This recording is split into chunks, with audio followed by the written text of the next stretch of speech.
कल्पना कीजिए, पाकिस्तान का वो सबसे सुरक्षित इलाका जहां परिंदा भी पर नहीं मार सकता। वहां एक बेहद संवेदनशील न्यूक्लियर प्लांट के ठीक बाहर एक मामूली सी नाई की दुकान थी। उस दुकान की चौखट के पास जमीन पर फटे पुराने और गर्द से सने कपड़ों में एक फकीर बैठा रहता था। उलझे हुए बाल, चेहरे पर जमी धूल और आंखों में एक अजीब सा खालीपन। उसे देखकर कोई भी यही सोचता कि ये बेचारा दिमागी तौर पर बीमार है। आने जाने वाले लोग उसे राह चलते भिखारी समझकर कभी 2-4 सिक्के फेंक देते तो कभी झिड़क कर आगे बढ़ जाते। लेकिन उन पाकिस्तानी हुक्मरानों, फौज के अफसरों और वहां काम कर रहे वैज्ञानिकों को इस बात का रत्ती भर भी इल्म नहीं था कि जिस शख्स को वो पागल समझकर नजरअंदाज कर रहे हैं वो असल में भारत की खुफिया एजेंसी रॉ का सबसे जाबाज और शातिर जासूस है, अजीत डोभाल। ये कोई काल्पनिक फिल्मी कहानी नहीं, बल्कि 1970 और 80 के दशक की वो कड़वी हकीकत है जब भारत की सुरक्षा एक दोराहे पर खड़ी थी। 1971 की करारी शिकस्त के बाद पाकिस्तान तिलमिलाया हुआ था और चोरी छिपे अपना परमाणु बम तैयार कर रहा था। पूरी दुनिया की खुफिया एजेंसियां पाकिस्तान पर नजरें गड़ाए बैठी थीं, लेकिन जमीनी हकीकत क्या है इसकी पुख्ता जानकारी किसी के पास नहीं थी।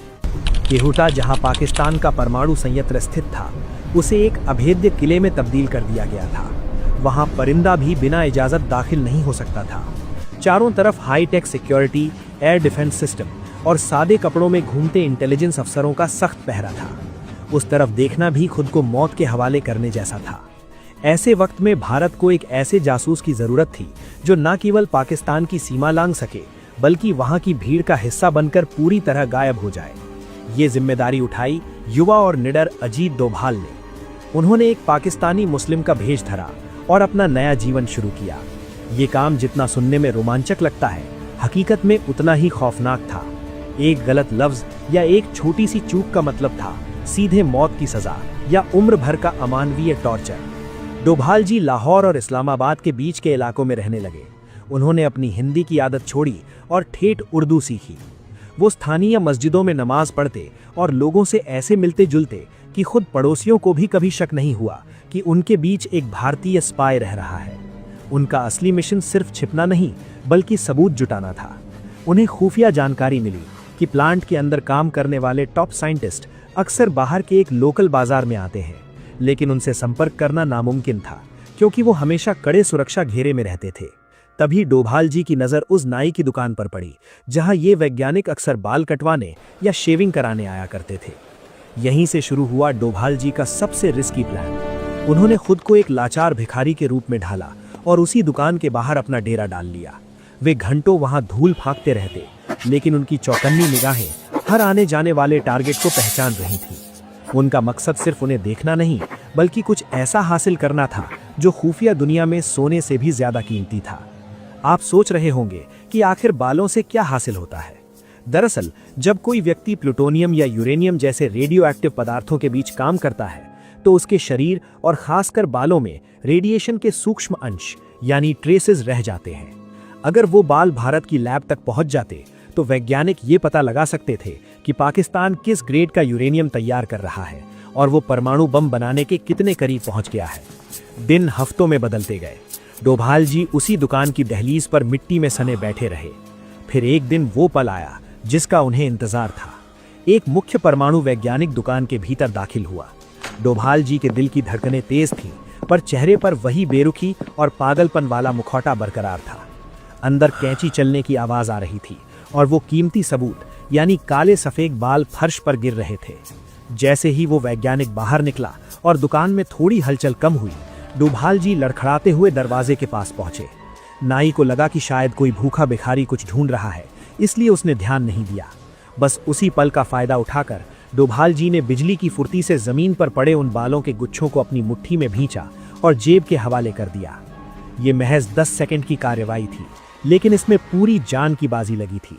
अगर उस वक्त कोई देख लेता और तलाशी में वो बाल बरामद हो जाते तो उस पूछताछ का अंजाम सिर्फ और सिर्फ दर्दनाक मौत होता। लेकिन अजीत डोभाल के उस साहस ने भारत को वो जानकारी दी जिसने इतिहास की दिशा बदल दी। लेकिन वो कामयाब रहे। वो बाल किसी तरह बॉर्डर पार करके भारत की लैब्स में भेजे गए। जब साइंटिस्ट्स ने उन बालों का एनालिसिस किया तो वो हैरान रह गए। उन बालों में हाई ग्रेड यूरेनियम के अंश मिले। रेडिएशन का वो लेवल जो ये साबित करने के लिए काफी था कि पाकिस्तान ना सिर्फ न्यूक्लियर पावर बना रहा है बल्कि वो बम बनाने के बेहद करीब पहुंच गया है।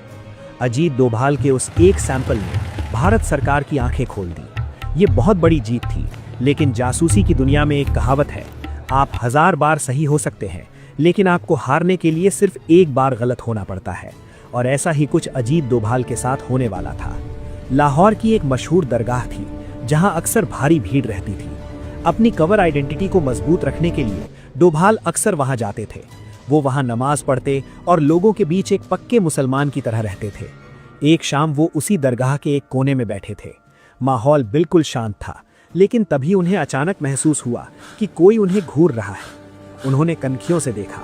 थोड़ी दूर पर एक बूढ़ा आदमी बैठा था, लंबी सफेद दाढ़ी और आंखें एकदम लाल। वो आदमी लगातार डोभाल को ही देख रहा था। डोभाल ने उसे नजरअंदाज किया और वहां से उठकर जाने लगे। तभी पीछे से एक भारी आवाज आई, रुको। डोभाल के कदम थम गए।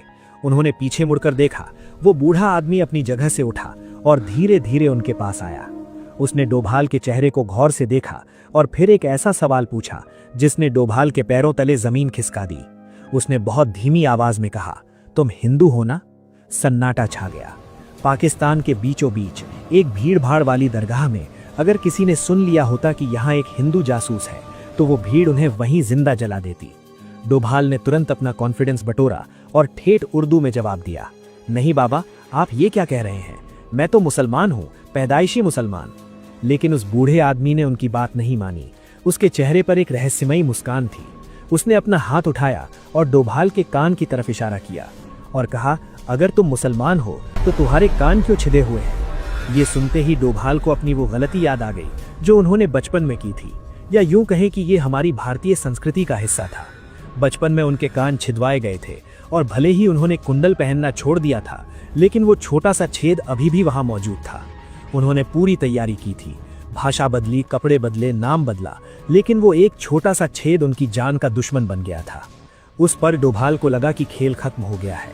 इतने सालों की मेहनत और सावधानी सब बेकार गई। एक छोटे से निशान ने उनकी पूरी पहचान एक्सपोज कर दी थी। आसपास भीड़ थी। अगर उस बूढ़े आदमी ने थोड़ा भी शोर मचाया होता तो डोभाल वहां से जिंदा बाहर नहीं निकल पाते। लेकिन डोभाल हार मानने वालों में से नहीं थे। उन्होंने अपनी आवाज सख्त की और उसकी आंखों में आंखें डालकर बोले, नहीं बड़े मियाँ, आप गलत समझ रहे हैं। मैं मुसलमान ही हूँ। ये निशान तो बचपन में हुए फोड़े फुंसी का है। लेकिन वो बूढ़ा आदमी भी कच्चा खिलाड़ी नहीं था। उसने तुरंत बात काटते हुए कहा, तुम झूठ बोल रहे हो। मैं पहचानता हूँ, ये फोड़े का नहीं, कान छिदवाने का ही निशान है। तुम हिंदू हो। डोभाल के माथे पर पसीना आने लगा। वो वहां से भाग भी नहीं सकते थे, क्योंकि भागने का मतलब था शक को यकीन में बदलना। तभी उस बूढ़े आदमी ने कुछ ऐसा कहा जिसने डोभाल को चौंका दिया। उसने धीमी आवाज में कहा, मेरे साथ चलो। डोभाल के पास कोई और रास्ता नहीं था। वो चुपचाप उस बूढ़े आदमी के पीछे चल पड़े। वो दरगाह से बाहर निकले और तंग गलियों से होते हुए एक छोटे से टूटे फूटे मकान के सामने रुके। डोभाल का दिमाग बिजली की तरह दौड़ रहा था। क्या ये कोई ट्रैप है? क्या अंदर पुलिस उनका इंतजार कर रही है? दरवाजा खुला और वो अंदर गए। अंदर एकदम अंधेरा और सन्नाटा था। उस बूढ़े आदमी ने दरवाजा बंद किया, कुंडी लगाई और डोभाल को अंदर वाले कमरे में ले गए। डोभाल हर खतरे के लिए तैयार थे। उनकी नजरें किसी हथियार या भागने के रास्ते को तलाश रही थीं। लेकिन जैसे ही वो कमरे में दाखिल हुए और बूढ़े आदमी ने एक छोटी सी मोमबत्ती जलाई, तो जो नजारा उन्होंने देखा उस पर यकीन करना मुश्किल था। वहां कोई हथियार नहीं था, कोई पुलिस नहीं थी। कमरे के एक कोने में एक छोटी सी अलमारी खुली हुई थी, जिसके अंदर भगवान शिव और दुर्गा की छोटी छोटी मूर्तियां रखी हुई थीं। वो बूढ़ा आदमी जो दुनिया के सामने पक्का मुसलमान बना रहता था, वो असल में हिंदू था। वो मुड़ा और डोभाल से बोला, बेटा डरो मत, मैं भी तुम्हारी तरह ही हूँ, मैं भी हिंदू हूँ।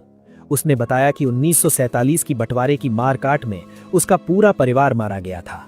जान बचाने के लिए उसने भेष बदल लिया, धर्म बदलने का नाटक किया और तब से पाकिस्तान में मुसलमान बनकर रह रहा था। लेकिन उसने अपनी असली पहचान इस छोटे से अंधेरे कमरे में जिंदा रखी थी। उसने डोभाल को देखते ही पहचान लिया था, क्योंकि कहते हैं ना कि एक छिपा हुआ इंसान ही दूसरे छिपे हुए इंसान को पहचानता है। डोभाल ने राहत की सांस ली। जो उन्हें अपनी मौत लग रही थी, वो दरअसल उनकी जान बचाने वाला फरिश्ता था। उस बूढ़े आदमी ने डोभाल को खाना खिलाया और जाते वक्त एक ऐसी सलाह दी जिसने आगे चलकर उनकी जान बचाई। उसने कहा, बेटा आज तो तुम मेरी नजरों में आए, मैं अपना था इसलिए बच गए, कल कोई और तुम्हें देख लेगा। अगर यहाँ रहना है तो इस निशान को मिटाना होगा। डोभाल ने उसकी सलाह मानी और तुरंत प्लास्टिक सर्जरी करवाकर अपने कानों के छेद भरवा लिए। वो वहां से भागे नहीं, बल्कि अगले 7 साल तक पाकिस्तान में डटे रहे। उन्होंने न सिर्फ वो बाल, बल्कि पाकिस्तान की न्यूक्लियर प्लानिंग और ISI के कई गहरे राज भारत भेजे। फिल्मों में जासूसी आसान लगती है, लेकिन असलियत में ये बिना हथियार के मौत से खेलना जैसा है। आज वो भारत के NSA हैं, लेकिन उनकी असली ताकत वो भिखारी वाला रूप था जिसने अकेले ही पाकिस्तान के सबसे सुरक्षित न्यूक्लियर प्लांट की धज्जियां उड़ा दी थी। इतिहास गवाह है, कभी कभी एक अकेला आदमी पूरी फौज पर भारी पड़ता है।